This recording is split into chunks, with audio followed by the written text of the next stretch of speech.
Good morning class. हम physical chemistry का molecular spectroscopy पढ़ रहे थे, जिसमें कल मैंने आपको एटॉमिक स्पेक्ट्रा और मॉलिक्यूलर स्पेक्ट्रा के बारे में बताया। मैंने आपको ये भी बताया कि जो मॉलिक्यूलर स्पेक्ट्रा होते हैं, इसमें ये इनका जो ट्रांजिशन होता है वो 4 सब लेवल्स में होता है। इलेक्ट्रॉनिक के अंदर वाइब्रेशनल के अंदर रोटेशनल और रोटेशनल के अंदर ट्रांसलेशनल। ठीक है, तो ये 4 सब लेवल्स में इसका स्पेक्ट्रा फॉर्म होता है। अब हम पढ़ते हैं कि होता क्या है, मतलब स्पेक्ट्रा बन कैसे रहा है। तो एक आपका होता है एब्जॉर्प्शन, एक होता है एमिशन। मतलब जब कोई मॉलिक्यूल्स या एटम के ऊपर लाइट डाली जाती है, लाइट फॉल करती है, तो मॉलिक्यूल उस लाइट को एब्जॉर्व करते हैं और एक्साइटेड स्टेट में जाते हैं। क्योंकि एक्साइटेड स्टेट बहुत ज़्यादा स्टेबल नहीं होता, तो वो वापस आते हैं, तो जितनी एनर्जी उन्होंने एब्जॉर्व की थी उतनी ही एनर्जी वो इमिट भी करते हैं। तो एब्जॉर्प्शन का मतलब जितनी लाइट उन्होंने एब्जॉर्व की थी एक्साइटेड स्टेट में जाने के लिए।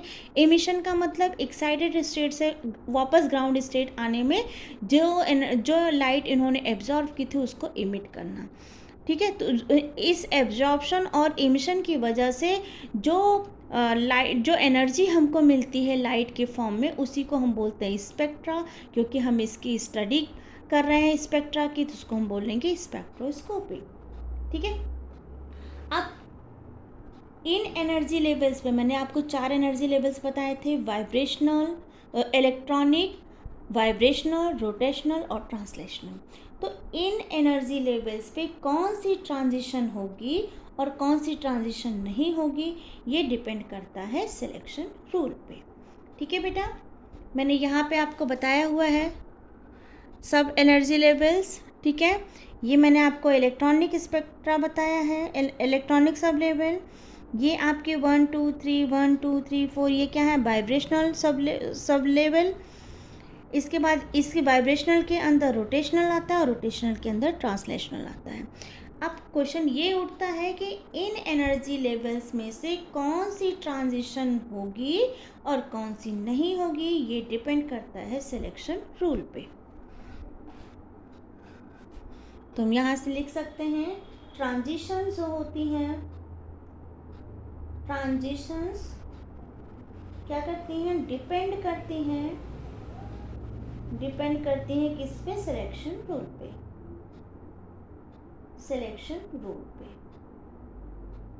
ठीक, अब देखो एब्जॉर्प्शन स्पेक्ट्रा क्या है और एमिशन स्पेक्ट्रा क्या है, पहले इसको देख लो। एब्जॉर्प्शन स्पेक्ट्रा और एक हो गया आपका emission spectra.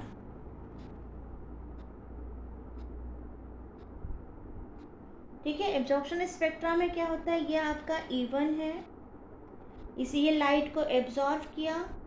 E1 energy level से कोई मॉलिक्यूल जब इस पर लाइट डालते हैं h म्यू लाइट, तो ये कोई भी मॉलिक्यूल एनर्जी को एब्जॉर्व करता है और E2 एक्साइटेड स्टेट में पहुंचता है, E2 एनर्जी लेवल में पहुंचता है। तो यहाँ पे जो लाइट फॉल की गई थी वो एब्जॉर्ब हुई है। तो अगर हम एनर्जी लेवल की बात करें, क्योंकि मॉलिक्यूल्स यहाँ पे लाइट एब्जॉर्व करके ऊपर जाता है दूसरे एनर्जी लेवल पे, तो हमेशा E2 की वैल्यू ग्रेटर होगी E1 से। ठीक है, अब एमिशन स्पेक्ट्रा की बात करें तो अब वापस मॉलिक्यूल या इलेक्ट्रॉन वापस आता है। ठीक है, E2 लेवल से E1 लेवल पे जब वो वापस आ रहा है तो वो कुछ लाइट को क्या करेगा, इमिट करेगा। यहाँ पे ये लाइट को इमिट कर रहा है, तो जब लाइट को इमिट करेगा तो यहाँ पे क्या हो जाएगा, यहाँ पे हमेशा E2 की वैल्यू कम होगी और E1 की वैल्यू ज़्यादा होगी। क्या बोला मैंने, देखो जब इलेक्ट्रॉन लाइट को एब्जॉर्व करता है तो वो एक लेवल से दूसरे लेवल पे जाता है, तो उसे नंबर ऑफ ट्रांजिशन क्रॉस करना पड़ता है। जैसे आपका हो गया इलेक्ट्रॉनिक ट्रांजिशन, ठीक है, उसके बाद वाइब्रेशनल ट्रांजिशन, रोटेशनल ट्रांजिशन और ट्रांसलेशनल ट्रांजिशन। ये लाइंस इतनी क्लोज होती हैं कि उनमें हम डिफ्रेंशिएट नहीं कर पाते, तो हमारे पास क्या बन जाता है, बैंड। तो हमें दो तरह के स्पेक्ट्रा मिलते हैं, एक होता है लाइन स्पेक्ट्रा और एक होता है बैंड स्पेक्ट्रा। ठीक है बेटा, मैंने क्या बोला कि जब इलेक्ट्रॉन लाइट को एब्जॉर्व करता है और एक लेवल से दूसरे लेवल पे जाता है तो उसमें उसे जो है नंबर ऑफ ट्रांजिशन से क्रॉस होना पड़ता है। ये लाइंस इतनी क्लोज होती हैं, पास पास, यहाँ मैंने आपको बताया ना, ये देखो पास पास पास पास पास पास, ये लाइंस इतनी क्लोज होती हैं कि उनमें हम डिफ्रेंशिएट नहीं कर पाते, तो हमारे पास क्या बन जाता है, बैंड बन जाता है। तो हमें यहाँ से दो तरह के स्पेक्ट्रा मिलते हैं, एक होता है आपका लाइन स्पेक्ट्रा और एक होता है आपका बैंड स्पेक्ट्रा। ठीक है बेटा, लाइन स्पेक्ट्रा देखो क्या हो जाएंगे, जैसे आपका E2 एनर्जी लेवल था, यहाँ पे E1 electronic transition energy level था, तो यहाँ पे लाइंस थी 1 2 3 4, यहाँ पे भी कुछ लाइंस थी। ठीक है, तो यहाँ पे देखो, यहाँ इलेक्ट्रॉन इस यहाँ से यहाँ जा रहा है, यहाँ से यहाँ जा रहा है, यहाँ से यहाँ जा रहा है, तो यहाँ पे जो स्पेक्ट्रा फॉर्म होता है इसको बोलते हैं लाइन स्पेक्ट्रा।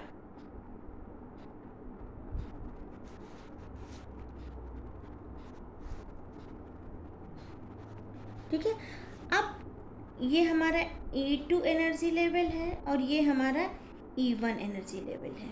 ठीक है, यहाँ तो हमारी लाइंस बनेंगी, लेकिन जब इलेक्ट्रॉन यहाँ से यहाँ जा रहा है, एक एनर्जी लेवल से दूसरे एनर्जी लेवल पे जा रहा है, तो ढेर सारी हमें लाइंस मिलती हैं जिनको हम डिफ्रेंशिएट नहीं कर पाते, तो यहाँ पे जो बनता है उसको हम बोलते हैं बैंड स्पेक्ट्रा। ठीक है बेटा, अगर एक सिंगल जा रहा है तो लाइन स्पेक्ट्रा, एक एनर्जी लेवल से दूसरे एनर्जी लेवल में जा रहा है, यहाँ भी ढेर सारी लाइंस हैं, यहाँ भी ढेर सारी लाइंस हैं, तो ये आपस में मिलके क्या बना लेती है, बैंड, जिसको हम बोलते हैं बैंड स्पेक्ट्रा। क्लियर? अब देखो यहाँ पे एक एनर्जी लेवल, यहाँ पे जब लाइट फॉल कराई गई तो ये एक एनर्जी लेवल से दूसरे एनर्जी लेवल पे जाता है। ठीक है, मतलब एच म्यू लाइट पास हुई, तो हम कह सकते हैं कि जो E2 है, क्योंकि इसने लाइट को एब्जॉर्व किया है, E2 minus E1 is equal to क्या हो जाएगा, एच म्यू। कितना लाइट इसने एब्जॉर्व किया है, हम यहाँ से क्या निकाल सकते हैं, E2 माइनस E1। ठीक है बेटा, अब इस म्यू की जगह, ये जो फ्रीक्वेंसी है इसकी जगह हम क्या लिख सकते हैं, एच सी अपॉन लैम्डा। ठीक, या फिर लैम्डा वेवलेंथ अगर हम निकालें तो क्या हो जाएगा, H C upon E2 minus E1 निकाल सकते हैं हम। यहाँ से हमें 2-3 फॉर्मूले मिल गए, एक फॉर्मूला ये मिल गया और एक फॉर्मूला हमको ये मिल गया। अब मान लो हमें किसी मॉलिक्यूल का स्पेक्ट्रा देखना है, तो हमें उसके लिए एक एक्सपेरिमेंट करना पड़ेगा, एक एक्सपेरिमेंटल सेटअप बनाना पड़ेगा। किसी भी मॉलिक्यूल्स का अगर हमें स्पेक्ट्रा देखना है तो उसके लिए हमें एक्सपेरिमेंटल सेटअप बनाना पड़ेगा, एक्सपेरिमेंटल सेटअप। ठीक है, अब क्या करते हैं, अगर हमें किसी मॉलिक्यूल का स्पेक्ट्रा देखना है तो उसका हमें क्या लेना होगा, सैंपल। इस सैंपल में डालने के लिए एक सोर्स ऑफ लाइट चाहिए और इससे स्पेक्ट्रा आया कि नहीं उसको चेक करने के लिए हमें एक डिटेक्टर भी लगाना होगा। क्लियर बेटा? पहले हम वो एक्सपेरिमेंटल सेटअप बना दें आपका।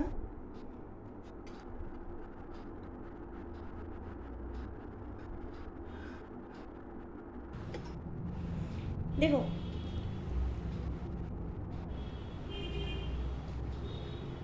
देखो बेटा, ये हमारा सोर्स ऑफ लाइट हो गया, ये हमारा क्या हो गया,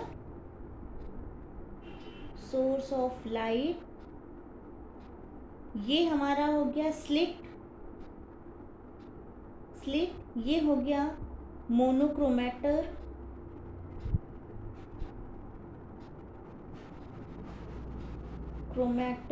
ये सैंपल हो गया, ये डिटेक्टर हो गया। ठीक है, अब जैसे हम यहाँ लाइट भेजते हैं, ठीक है, लाइट को कट ऑफ करने के लिए यहाँ पे एक स्लिट लगा देते हैं हम, ठीक है। वो क्या करता है, वो उन्हीं लाइट्स को भेजता है जिनकी हमें ज़रूरत होती है, ठीक है। अब क्योंकि हम यहाँ पर सिंगल वेवलेंथ की बात कर रहे हैं, तो सिंगल लाइन के लिए मुझे यहाँ पे क्या लगा देना पड़ता है, मोनोक्रोमेटर, ठीक है। उसके बाद जैसे ही ये लाइट लाइट मतलब जैसे लाइट हर एक डायरेक्शन में क्या होती है, मूव करती हैं, स्लिट उसको एक सिंगल डायरेक्शन में मूव कराता है। यहाँ मोनोक्रोमेटर केवल सिंगल वेवलेंथ वाली लाइट को इस सैंपल पे जाने देता है। अब जैसे ही सैंपल पे लाइट पड़ेगी, यहाँ कुछ ना कुछ लाइंस ऑब्टेन होगी, ठीक है। और यहाँ हमने क्या लगा दिया है, ग्रेटिंग। ये क्या हमारा ग्रेटिंग, ठीक है। ग्रेटिंग से लाइट जो है, इस सैंपल से लाइट ग्रेटिंग पे आएगी, ग्रेटिंग से लाइट रिफ्लेक्ट होके डिटेक्टर के पास चली जाएगी, ठीक है। डिटेक्टर क्या करता है, डिटेक्टर ने लाइंस को डिटेक्ट किया और हमारे पास क्या आ गया, स्पेक्ट्रा। अब जब हम स्पेक्ट्रा नोट करते हैं तो स्पेक्ट्रा में हमारे पास लाइंस के अलावा कुछ एक्स्ट्रा लाइन भी आती हैं जिन्हें हम बोलते हैं सिंगल टू नॉइस। मैंने क्या बोला, source of light I, slit ने इसको कट ऑफ किया, मोनोक्रोमेटर ने केवल सिंगल वेवलेंथ की लाइट को सैंपल पे डाला, सैंपल पे पड़ा, सैंपल से ये ग्रेटिंग के पास गया, ग्रेटिंग से रिफ्लेक्ट होकर डिटेक्टर के पास गया, डिटेक्टर ने लाइंस को क्या किया, डिटेक्ट किया, ठीक है। और हमारे पास आ गया स्पेक्ट्रा। अब मैंने क्या बोला कि हमारे पास स्पेक्ट्रा के अलावा कुछ और भी लाइंस आती हैं जिसे हम बोलते हैं सिग्नल टू नॉइस, ठीक है। जो एक्स्ट्रा में लाइंस आती हैं उनको हम बोलते हैं signal to noise, signal to noise, ठीक है। सिग्नल टू नॉइस रेशियो बोल सकते हैं इनको, ठीक है बेटा। अब हम बात करते हैं सिग्नल कैसे आता है। देखो, जब हम कोई भी इंस्ट्रूमेंट यूज़ करते हैं जैसे स्पेक्ट्रोफोटोमीटर, देखो होता क्या है, इलेक्ट्रोमैग्नेटिक रेडिएशन होती है जो हमारे सैंपल से इंटरैक्ट करती हैं, तो हमारे पास लाइंस आती हैं, ठीक है। उन्हें हम बोलते हैं इनपुट ट्रांसड्यूसर। यहाँ से हमें ऑब्टेन होता है सिग्नल, ठीक, जिन्हें हम आउटपुट ट्रांसड्यूसर कहते हैं। हमारे पास ये जो इनपुट ट्रांसड्यूसर होता है उसमें क्या होता है, करंट होता है। इससे हम सबसे पहले एम्पलीफाई करते हैं और कन्वर्ट करते हैं वोल्टेज में यूजिंग इलेक्ट्रिकल सिग्नल मॉडिफायर। मैंने क्या बोला, जो हमारा इनपुट ट्रांसड्यूसर होता है उसको हम इलेक्ट्रिकल सिग्नल मॉडिफायर, वो किस में कन्वर्ट हो जाता है जब उसको मॉडिफाई करते हैं, तो ये इलेक्ट्रिकल सिग्नल मॉडिफायर,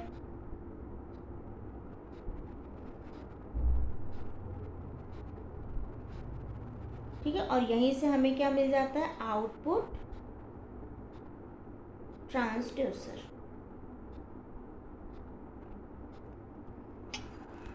अब आता है ये सिग्नल प्रोड्यूस कहाँ से होते हैं, तो ये सिग्नल जो होते हैं वो प्रोड्यूस होते हैं किसकी वजह से, सैंपल की वजह से।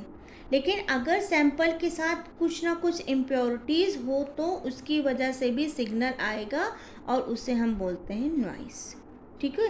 तो ड्यू टू सैंपल जो प्रोड्यूस हो रहा है उसको हम बोलेंगे सिग्नल, और ड्यू टू अदर कंपोनेंट अगर कुछ आ रहा है, कुछ लाइन्स आ रही तो उसको हम बोलेंगे नॉइस। मैंने क्या बोला, due to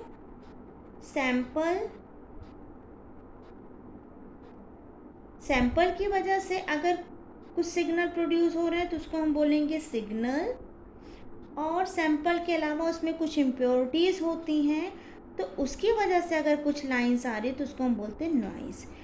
due to other component तो उसको हम बोलेंगे नॉइस। क्लियर?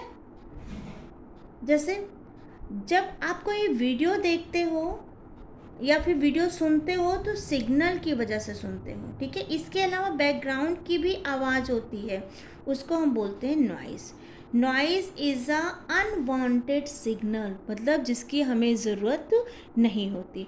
जिसकी हमें ज़रूरत होती है उनको हम बोलते हैं सिग्नल, और जिसकी हमें ज़रूरत नहीं होती है उनको हम बोलते हैं नॉइज़, ठीक है। जैसे हमने एक स्पेक्ट्रा फॉर्म किया, तो ये जो छोटे छोटे बैकग्राउंड में आवाज़ें आती हैं, इसको, इस स्पेक्ट्रा को बोलते हैं नॉइज़, ठीक है। और ये जो मेन होता है, मेन लंबे वाले, बड़े बड़े वाले, ठीक है, इसको हम बोलते हैं सिग्नल। सिग्नल जिसको हम सुनना चाहते हैं, ठीक। जैसे कोई स्पीच वगैरह देते हैं, तो जो स्पीच, जो नेता लोग स्पीच देते हैं, मेन जो स्पीच होता है हम उसको सुनना चाहते हैं, वो हमारा सिग्नल हुआ। और बैकग्राउंड में जो आवाज़ें आती हैं वो हमारी क्या हो जाएंगी, नॉइज़, ठीक है। तो ये जो होते हैं ये अनवांटेड लाइंस होती है, अनवांटेड होता है, इसको हमें ज़रूरत नहीं होती है, ठीक है। इसे बोलते हैं, इन दोनों को मिला के जो आते हैं स्पेक्ट्रम फॉर्म होते हैं, उसे हम बोलते हैं सिग्नल टू नॉइस रेशियो। इसी को बोलते हैं सिग्नल टू नॉइस रेशियो, और इसको हम डिनोट करते हैं S/N, ठीक है। ये है, हो गया आपका एवरेज ऑफ सिग्नल